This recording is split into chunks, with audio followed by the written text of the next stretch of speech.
Telugu YouTube ఛానల్లో మీ వ్యాపార ప్రకటనల కోసం 9154949554కి కాల్ చేయండి.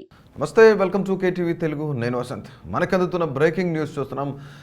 రాష్ట్ర ప్రభుత్వం, తెలంగాణ రాష్ట్ర ప్రభుత్వం రైతు భరోసాపై కసరత్తు చేస్తుంది. ముఖ్యంగా గత కొద్ది రోజులుగా తెలంగాణ రాష్ట్రంలో రైతు భరోసాపై ఒక పెద్ద చర్చ జరుగుతుంది. దీనిపై ఒక కీలక కసరత్తు చేయనున్నారు. అలాగే మంత్రులు, అధికారులు కలిసి కూడాను ఒక కసరత్తు చేయనున్నారు. ప్రజాభిప్రాయ సేకరణ కూడా జరిగింది ప్రస్తుతం.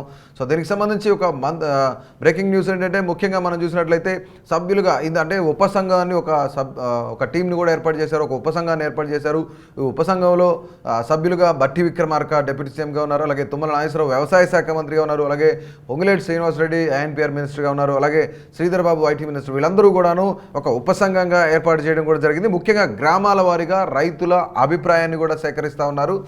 ముఖ్యంగా ప్రభుత్వం ఈ రైతు భరోసాను ఎవరెవరికి ఇవ్వాలనే దానిపైన ఎక్కువ కసరత్తు చేస్తుంది. రైతు భరోసా ఎన్ని ఎకరాలు ఉన్నవారికి, అంటే 5 ఎకరాలు ఉన్నవారికి రైతు భరోసా ఇవ్వాలా, లేదంటే 8 ఎకరాలు, 9 ఎకరాలు, 10 ఎకరాలు, అలాగే 15 ఎకరాలు, 20 ఎకరాలు, 25 ఎకరాలు, 30 ఎకరాల లోపు ఉన్న వారికి ఇవ్వాలా అని చెప్పేసి ఒక పూర్తిగా దీనిపైన ఒక కసరత్తు అయితే చేస్తుంది. ముఖ్యంగా మనం చూసుకున్నట్టయితే ఒక టీంని అయితే ఉపసంఘాన్ని ఏర్పాటు చేయడం కూడా జరిగింది. ఈ ఉపసంఘంలో ముఖ్యంగా హేమీలు ఉన్నారని కూడా చెప్పుకోవచ్చు. అటు భట్టి విక్రమార్క కానివ్వండి, లేదంటే పొంగులేటి శ్రీనివాసరెడ్డి కానివ్వండి, శ్రీధర్ బాబు కానివ్వండి, అలాగే తుమ్మల నాగేశ్వరరావు వ్యవసాయ శాఖ మంత్రి కానీ వీళ్ళందరూ కూడాను ఈ యొక్క ఉపసంఘంలో ఉన్నారు. రైతు భరోసా పథకాన్ని అమలు చేయాలని చెప్పేసి తెలంగాణ రాష్ట్ర ప్రభుత్వం కసరత్తు కూడా చేస్తోంది. ముఖ్యంగా మనం చూసుకున్నట్లయితే విధి విధానాలను ఒక రూపకల్పన అయితే చేస్తూ ఉంది. అంటే ఇందులో ఎలాంటి విధి విధానాలు ఉండాలి, 5 ఎకరాల లోపు, అంటే గత ప్రభుత్వం చూసుకున్నట్లయితే గత బీఆర్ఎస్ ప్రభుత్వం ఉన్నప్పుడు అయితే దాదాపుగా అందరికీ కూడాను రైతులన్న ప్రతి ఒక్కరికి, భూమి ఉన్న ప్రతి ఒక్కరికి, అంటే పంట పొలాలు ఉన్న ప్రతి ఒక్కరికి కూడాను రైతు బంధు ఇచ్చిన పరిస్థితి అయితే ఉంది. ఇక ముఖ్యంగా దానిపైన అనేక విమర్శలు వెల్లువెత్తాయి. ముఖ్యంగా మనం చూసుకున్నట్లయితే 5 ఎకరాలు లోపిస్తే బాగుంటుందని చెప్పేసి కొంతమంది విశ్లేషకులు చెప్తున్నారు. అటుపక్క రైతులకు న్యాయం చేసిన వాళ్ళు ఉంటుంది, చిన్న సన్నకారు రైతులకు న్యాయం చేసినట్లు ఉంటుంది, అట్ ద సేమ్ టైం ప్రభుత్వ ఖజానాను కాపాడినట్లుగా ఉంటుంది. కాబట్టి 5 ఎకరాల లోపు వేయాలని కొంతమంది విశ్లేషకులు చెప్పిన మాట.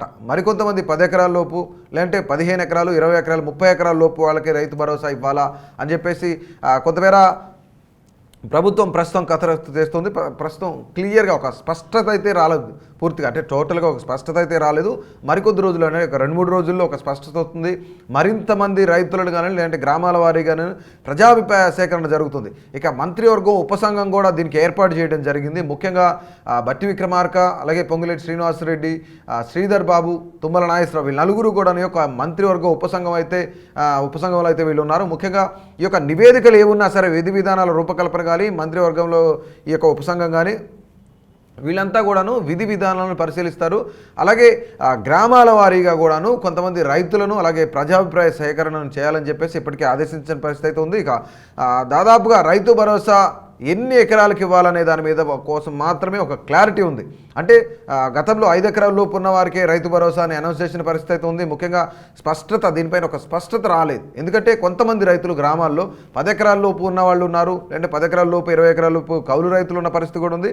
ఇక గ్రామాల వారీగా దీనిపైనే ఒక ప్రజాభిప్రాయ సేకరణ అనేది కూడా జరుగుతుంది. ఇక రైతు భరోసా పథకాన్ని అమలు చేయడమే, రైతు భరోసా అమలు చేయడమే అనేది కూడాను రేవంత్ రెడ్డి ఒక ముఖ్యంగా అమలు చేయాలని చెప్పేసి ఒక కసరత్తు అయితే చేస్తున్నారు. దీనికి విధి విధానాలు రూపకల్పన చేస్తున్నారు. రేవంత్ రెడ్డి ఇప్పటికే అధికారులను ఆదేశించారు. ద సేమ్ టైం ఎవరైతే మంత్రివర్గంలో ఉన్నారో, ఉపసంఘం ఉందో వాళ్ళు కూడాను అధికారులతో చర్చిస్తున్నారు. ఒక రివ్యూ అయితే ఏర్పాటు చేశారు. ముఖ్యంగా దీనిపై క్లారిటీ కావాలి. ప్రజలందరూ కూడాను రైతు భరోసా ఎప్పుడెప్పుడా అని ఎదురు చూస్తూ ఉన్నారు. ముఖ్యంగా మనం చూసినట్లయితే ఇప్పటికే అనేక మంది గ్రామాల్లో రైతులు ఆత్మహత్యాయత్నాలు చేస్తూ ఉన్నారు. ముఖ్యంగా వాళ్ళందరినీ కాపాడేందుకు ఎప్పుడు కూడాను కాంగ్రెస్ ప్రభుత్వం అండగా ఉంటుందని చెప్పేసి అధికారులు, అలాగే నాయకులు, మంత్రులు కూడా తెలియజేసిన పరిస్థితి ఉంది. ఇక రేవంత్ రెడ్డి ఏది ఏమైనా సరే రైతు భరోసా ఖచ్చితంగా 2-3 రోజుల్లో ప్రజలందరికీ వేయాలి, వాళ్ళ అకౌంట్లోకి డబ్బులు వేయాలి, ద సేమ్ టైం రైతులను కాపాడాలి, వాళ్ళకి మంచి చేయాలని చెప్పేసి ఇప్పుడు ప్రస్తుతానికైతే ఒక మంత్రివర్గం ఉపసంఘాన్ని ఏర్పాటు చేశారు. ఒక ఉపసంఘంలో హేమీలు ఉన్నారు. ముఖ్యంగా మరొక 2-3 రోజుల్లో ఒక క్లారిటీ వస్తుంది. ఎవరికి రైతు బంధు వేయాలి, రైతు భరోసా వేయాలి, అంటే 5 ఎకరాల లోపు ఉన్న రైతులకు వేయాలా, లేదంటే 10 ఎకరాలు, 20 ఎకరాలు, 30 ఎకరాల లోపు వాళ్ళకు వేయాలని చెప్పేసి ఒక క్లారిటీ అయితే రావాల్సింది. దీనిపైనే గ్రామాల వారీగా ప్రజాభిప్రాయ సేకరణ కూడా జరుగుతుంది. ప్రతి ఒక్కరూ కూడాను మీ యొక్క అభిప్రాయాన్ని తప్పకుండా తెలియజేయండి. 5 ఎకరాల లోపు ఉన్న రైతులకు మాత్రమే రైతు భరోసా వేయాలా, లేదంటే 10 ఎకరాలు, 15 ఎకరాలు, 20 ఎకరాలు, 30 ఎకరాల లోపు ఉన్న వాళ్ళకి రైతు భరోసా వేయాలనేది ప్రతి ఒక్కరూ కూడా మీ యొక్క అభిప్రాయాన్ని తెలియజేయండి. Please subscribe to Please subscribe to KTV Telugu. KTV Telugu. KTV Telugu. KTV Telugu channel.